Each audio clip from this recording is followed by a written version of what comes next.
with you, and we wonder if you can provide any insight into how Yooz strategy for adopting and integrating AI technologies into his operations. Can you help us understand better how this company's going to leverage AI? Yeah, absolutely. So I think one of the things when I was interviewing for this role that grabbed my attention was the absolute devotion to kind of the future of the company and the evolution of the software itself. We have 16, I think it is, engineers in French who are PhD level engineers who are doing nothing but figuring out how to use AI and machine learning to advance the product. So we actually roll a pretty good percentage of our operating profit back into that program to continue to develop it. So we're using AI now and machine learning to continue to evolve the ingestion of those invoices, being able to pull pieces off of that invoice and auto code that, to learn how you coded it the last time so that you don't have to recode it every month when you get that same invoice in. We've now started using AI to combat fraud. So like I mentioned earlier, fraud has just become a huge issue in accounts payable, just like it has in payments. And so using AI to detect when a invoice has potentially been modified, when bank account details have changed and they probably shouldn't, to look for those markers that there might be something suspicious going on so that someone can slow down and actually look at that invoice and make sure it's legitimate, it's not fraud. And it's one of the things that accounts payable automation brings you is as you take that, 8 to 12 minute invoice handling time down to 2 minutes, you can spend that, that extra, 6 to 10 minutes looking at things like, is this invoice legitimate? Is it fraud? Looking at those flags. So it was one of the things that I thought was really exciting about Yooz is they want to keep evolving the product. They want to keep looking at new technology and how do you bring that into the company? Where we want you to think back to that first CFO tour of duty when you first stepped into that role. Again, you had observed CFOs over years. You thought you understood the role. You knew so much about it, but there was something that you wish someone had told you when you arrived there, something you didn't expect. Not sure what that might be, but what would you share with us? I would say the one thing I probably underestimated is how much time I would spend thinking about all the things that can go wrong with the business.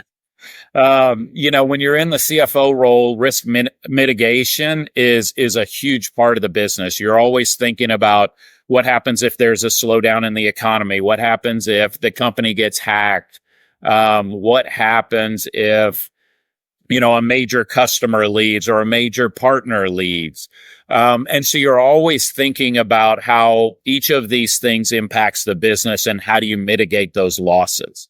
And so I probably underestimated that until I was in the role. Now it's just like old hat. You think about those things every day and you become a little bit pessimistic. So I have to balance my optimistic and pessimistic side of the business.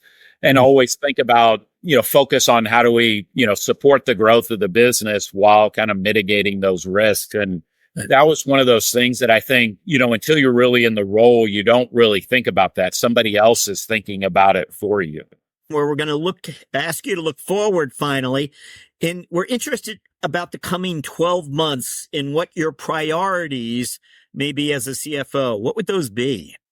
Yeah, I think, we've touched on a few of them. I think continuing to learn more and more about AI. We're kind of in the infancy of AI. It really came to public consciousness, 2 years ago or so.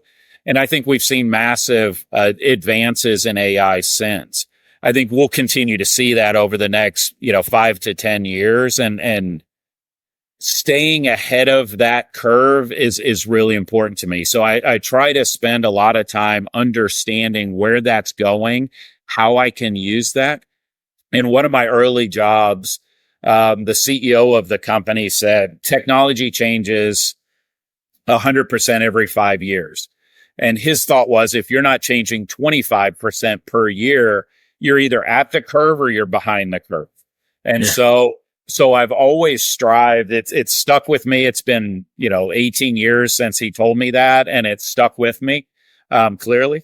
And so it's one of those things that I kind of try to build into my everyday life of learning new things constantly. So I'm staying ahead of the curve. So a lot of what I'm thinking about these days, how do you bring AI and machine learning into the finance world to automate some of these processes, to gain more insight into the data we have, the trends that we're seeing, the forecasting, and then, within Yooz itself, I'm spending a lot of time thinking about, what does the shape of the department need to look like in the future to continue to scale the company the way it has been scaling. So we have a huge runway in front of us. We're being, incredibly successful right now. The business is scaling quite well.